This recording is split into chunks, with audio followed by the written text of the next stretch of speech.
Hi, I'm Isabel, President of the Students' Union. Hi, I'm Simeon Oduan, President of Education for HEU. Hi, I'm Erin, President of Sports. Hi, I'm Abby, President of Inclusivity and Diversity. Hi, I'm Tom, President of Activities. Can you tell me what is the Students' Union? Yeah, so Hull University Students' Union is here to represent all students at the University of Hull. That could be on academic issues, it may be that you want to get involved with a sport or society, and we also represent minority groups and focus on inclusivity and diversity. General question for everyone. How are you planning on changing what has came before you in your roles for this year? Ooh, who wants to start? That is really hard. I guess this was our manifesto, is what we got elected on. So for me, on my manifesto is around the Students' Union and getting like an app, putting students back at the heart of the union, looking at value for money. Obviously last year we worked on printing credits, so it's looking at all the other issues students have around money issues and hidden costs. Also looking at representing and communicating better with students what we do as a Students' Union through things such as this. And they're kind of the main points we've been working on. I think it goes beyond just what was in the manifestos also. I mean, in my manifesto I had stuff about working on the EST program that the university currently runs and getting students more involved. But it's also listening to what students are saying, what are students saying with regards to maybe foundation scholarships that are available for foundation students, and what can be done with regards to, say, evaluation for modules and all. How can the library improve their services to students and stuff like that? So it's more than just what was written in the manifestos and listening to what students are saying and doing something with that feedback. I think it's about planning long term, and realistically, you're only here for me and Isabel have been here for 2 years, but generally here for a year, and there's only so much you can do in that time. And I feel like a lot of the stuff that I'm thinking about doing, I'll do at the moment. I know we're not really see the benefit. We'll see some benefit right now, but obviously long-term impact around like doing policies around how we run our student groups. A lot of long-term stuff that I think working with our permanent staff and really trying to build those relationships. That's how we grow going forward. Yeah, I think following on from what Tom said, I don't think we necessarily all want to change what was happening last year, especially Tom and Izzy don't. But I think for me it's more working on what Nick did last year and making sure that it's carrying on, because otherwise projects that started and never get finished. So. Yeah, I'm the same really. So quite a lot of the stuff that was done last year has been really important and helpful to students. So making sure that all of that is continued and carries on whilst introducing some new stuff as well. Right. As a follow-up question to that, how do you plan to ensure that what you're working on now will be followed up with your the people that will take over your roles in next year? So I think that's why a lot of the team this year focused very much on policy, and that's kind of a theme across all of our areas, particularly obviously Evan and Tom with the work they're doing, but also the stuff around the climate. So we're getting that into our strategy, so that'll be running for like the next 3 to 5 years. Also getting it in policy, that means it has to be done, like that's just what we do as a Students' Union. So it's not dependent on one person coming in each year and maybe wanting to do something different. Actually it's set in policy, so it has to go through a process to be changed. So that's kind of one of the ways we're ensuring that the work we're doing now actually is going to last beyond just us, because I think for all of us, we don't want to just do something and that to be lost as soon as we finish our term. We want it to have some longevity and actually last beyond us. So that's the type of work we're doing. I think as well, this year we've all done ops plans, which our chief exec loves. So we're all kind of detailing exactly what we're doing, and we keep it up to date, so it's very much a working document, and that will just be handed on to whoever's in these roles next. So if there's anything that maybe we haven't quite had the chance to complete, they should know what it is left that needs to be done. Also, continuity also for me means relevance to students. So for instance, during the last session there were changes made while Isabel was the President of Education with regards to the academic representation structure, and it's about reviewing those changes to see if they are currently relevant to students on campus. So I could do something this session and next session, whoever is the president of education could see actually that's not relevant to students. And so far as continuity means that things are being done that are relevant to students, that for me is continuity, if that makes sense. Right. If you could tell me just one dream change in the union that you would love to implement and happen, either during your presidency or in the future, one change you would love to see. So for me, this was on my manifesto, and it's something I think would be really good is getting a students' union app, and it's some work I'm starting to pick up now and look into, particularly around better communicating with our members. So it's like write that on your phone rather than having to go through a website. But I think it would just bring us a bit more into the 21st century. Fits with like our digital strategy to get more things online, and that obviously fits with our sustainability and our climate work, because it means we're able to put things through an app maybe, as opposed to giving out lots of leaflets or posters or lots of different merchandise. So actually that would help a number of different priorities, and I think it'd be really good. I'd love free sport. Yes. I mean, Yes. if you can dream, why not dream big? Like, what would I dream for? And that is what I dream for, because I want as many people as possible to be involved in sport. Okay, I'm currently working on the entertainment gap. I think that is a long-term project. I don't think by any chance that I'll get that sorted during my time here. So even if I stayed for 2 years, I don't think it'd be enough. I might make tremendous change, but it will have to be a continuous thing. And if by some miracle it could be done under 3 months, I'd be thoroughly pleased.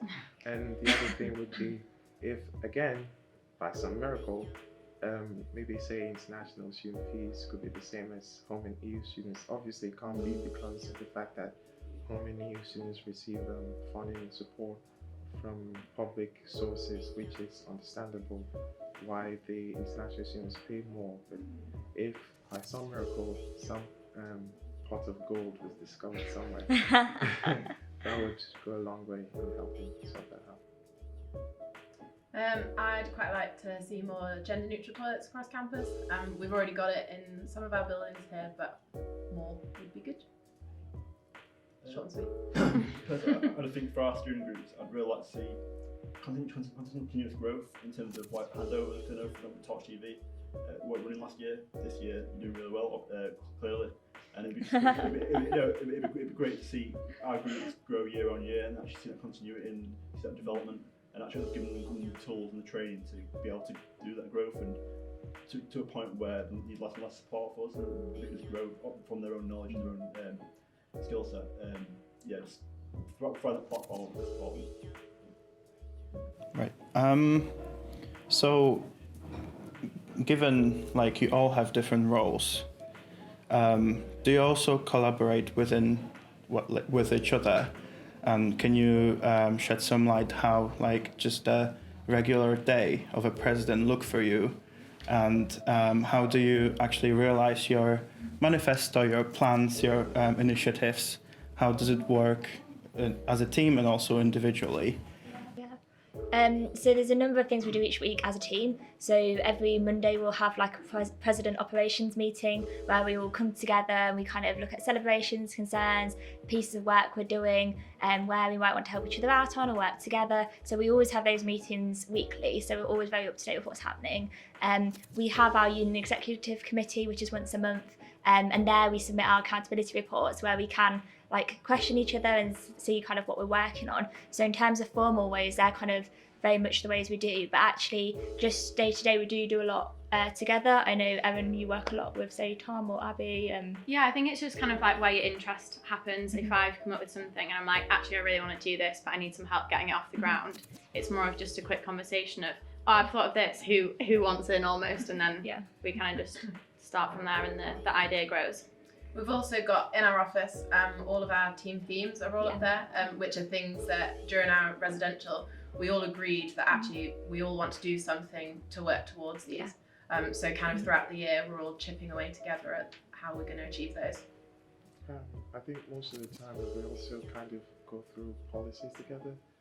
Some of them don't even relate to my zone most of the time, but still we just review them as a team anyway, because they affect students at this university, so we just do that together. So do lots of things together. There's chocolate and chat, in case you missed. As Isabel touched on, we're all members of UEC and we work really closely with our CEO. So there's a lot of pieces of work around governance, around how the organisation works, and the big decisions around PR, around building work, stuff like that. We're always in touch around the big issues that students are facing, and we always kind of like make decisions as a team. Yeah, and then it's just generally events as well. So like Simeon mentioned with the chocolate and chat or the climate strike, we all support each other. And I know the Reclaim the Night Abby's doing, we're going to try and get along to that and different events. So I have a question for Erin. So generally for maybe the people that aren't too involved with sports and just the general public of our university, could you tell us to shed some more light on like what your role consists of? What do you do? And also as a follow-up question that if you want to answer is how will you ensure that the varsity is fair for everyone? Okay, yeah, so starting on what I actually do, my job's kind of, well, obviously we all have a different role, but my job's kind of strange in the fact that it's quite a lot of behind the scenes stuff I end up doing. So I work really closely with Vicky, who's my sports coordinator, so we're organising transport and venues for some fixtures, kind of just supporting teams if they've got any issues with like the places that they're training or stuff like that. I'm trying to come in and make sure that those can be ironed out as smoothly and as quickly as possible for them. Then I'm organising the events that we've got going on, like with AU Ball, Varsity, Trophy Press. It's kind of like my day-to-day life. I answer a lot of emails from a lot of sports students, pretty much. A lot of emails. But yeah, that's kind of it in a nutshell. In terms of Varsity, I think this actually really nicely links to the question you just asked about how we work together, because Tom and I are both actually really keen to get more societies involved in Varsity to make it more open to everyone. I'm also really trying to push for it to be a bit more of like a spectator sport this year. So fingers crossed. Or Tom, how do you plan to target initiations within societies? So I won't say personally me, but I think as an organisation we are taking a very firm stance against initiation this year. We have it's been a policy for years, but it's something we've really picked up on with a few incidents. And there is a whole disciplinary process that we are working on, and we're working as a team with senior management and with the opportunities team. I think the main thing for us is one, tackling the issues that are happening, but then also provide better education, better training around how to prevent them and what an initiation is, because there is confusion around it, and it is basically no matter whether someone's voluntarily doing something or not, if there's some sort of pressure to make someone do something, that's classed as an initiation in the eyes of the union, and that's just something we're trying to really educate around and try to bring awareness. Can I add something to that, even though it's not my question? Just to add to what Tom said, we've also updated our complaints procedure, so people are actually feeling more comfortable in coming forward and telling us about that. And I think that's really helped in, like Tom says, the work that the whole organisation is doing. Yeah, and then on top of that is when people do submit complaints to us, that we deal with them in the right way and we do respond quickly and effectively, and people felt like it's been dealt with, and they're kind of, I guess, satisfied that we've actually taken it seriously, because I know that's a big thing. A lot of people feel like, oh, maybe it's not going to be taken seriously, but we really do take it seriously. So. And just to round it out, something we've decided as a team is, for example, for societies, Erin or another member of the team will be on that panel for that investigation. If it's a sports team, I'll do it, or anyone apart from Erin, just so that the president's relevant to that area can kind of support that team. Because at the point of an investigation, we're not sure what's happened, so we just try to support the team or the group to get to the right outcome for the incident. Here I have a question for Simeon. So this is just a bit of a funny one, but what actually does the union have to do with education? I think there's an act somewhere within. There's an act that says if the union is anything, a union is supposed to represent the student body, like in terms of education. So if the union was going to be anything, the union would not have a sports president, would not have the president of the SU, I'm sorry. He's trying to get rid of us all. Good luck on your own, pal. President activities and wouldn't have inclusive. I'm sorry, Abby. But yeah. Wow, you didn't even say that. but then the union would be representing students in terms of education, because that is essentially what students are here for. And so the union has everything to do with education. I currently sit on, as of last week, it was about 14 groups with the university, and this week it just increased to about 15. Because, but basically, I'm sat on all those groups trying to represent students and make sure that their voices are being heard and listened to in all those committees. So if there's changes to be made with academic regulations, I have to be there to make sure that students aren't being, say, expelled at with like stuff like that. Yeah. Such a strange term. Yeah, but like I have to be there to But ensure. for the record, people don't really get expelled. I'm just saying, just in case. But like people don't really get expelled. But say there's a policy that was unfair in, that was unfair in the processes in how it's written. I have to be there to say, actually, this isn't proper and get it sorted. So the union does have a lot to do with education. We have course reps in there, at least over 200 course reps representing students, and they're there to ensure that every course and every subject is represented. That's part of what the union does. So we do our best. Very well. And a follow-up question for you. Will you support students who want more books for their course in library? Actually, I think with the library, within their budget, their annual budget, there's a certain amount that's allocated to collection and books. And if, say, a student came making a request for a book, there is a procedure on within the library for students who wanted, say, to request for a book to be bought or to be added to the collection. There's a procedure. I'm aware most students don't know about this. And if you need further help, you can go to the library help desk and ask them. I'm sure a staff would help you out with that. But there's actually already a process in place to ensure that students who would like to have books that the library do not currently have get those books.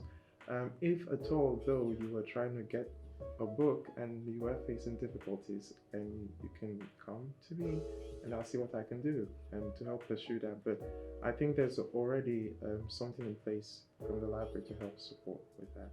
So. There's also a project that's about to begin with multiple people involved, which is all about like diversifying the books that the library have.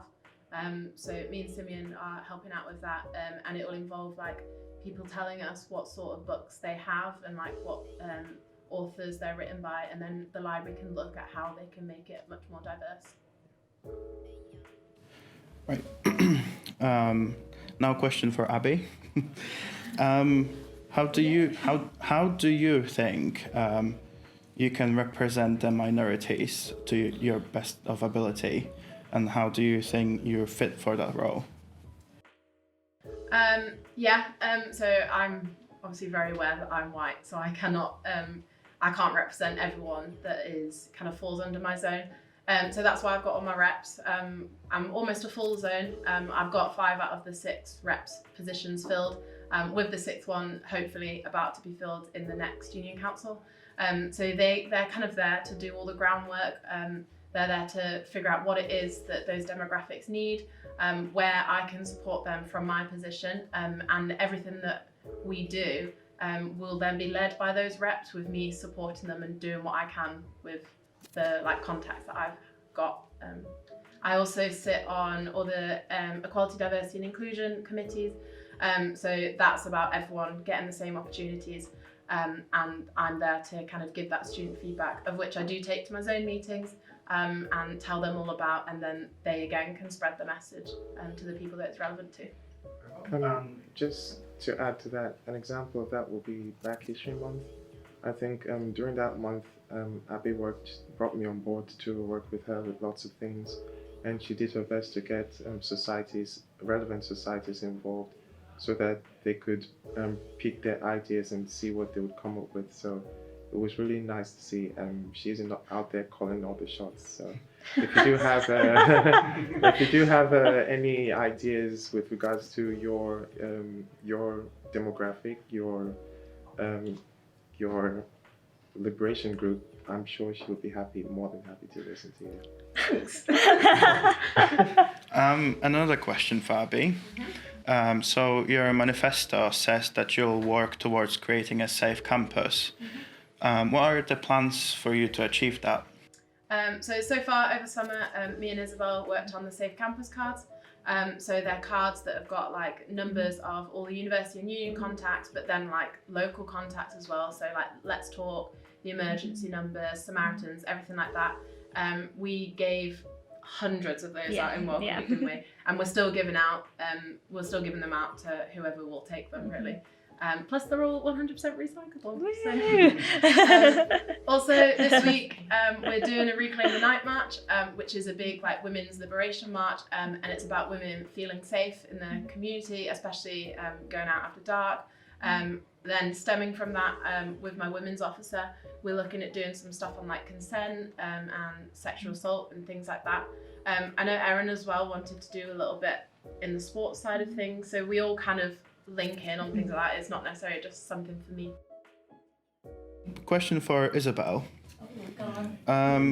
Would you tell us how has your role changed from last year's being the President of Education? How much more responsibility do you have, or how much has it like changed with your workload? Yeah. So How have you changed with the power? well, the power's gone to my head. So in terms of, I guess, my zone, that's fundamentally changed. So last year I had a full zone about like 13 part-time officers, and we had just under 300 reps who worked with me and worked in the zone. We had constant like course rep forums, and there was like lots of meetings and committees to attend, obviously relevant to education. So it was very intense in terms of kind of reading through lots of papers, making sure people were represented, helping and supporting all our part-time officers, and working on campaigns kind of alongside that, like the printing things we did, and chocolate and chat and events and activities. So in terms of that was like a very full on, and there was a lot to do with that portfolio. Moving over to the president role, I guess it's very, very different, because I now only have like a handful of part-time officers in my zone, as opposed to how many we had before. I don't have any certain reps associated with the governance zone, so that was very strange moving on from one to another. In terms of like the meetings I attend, I now sit on University Council and some of their subcommittees, looking at things around, say, investment and finance. So kind of a little bit different in some respects to the education portfolio.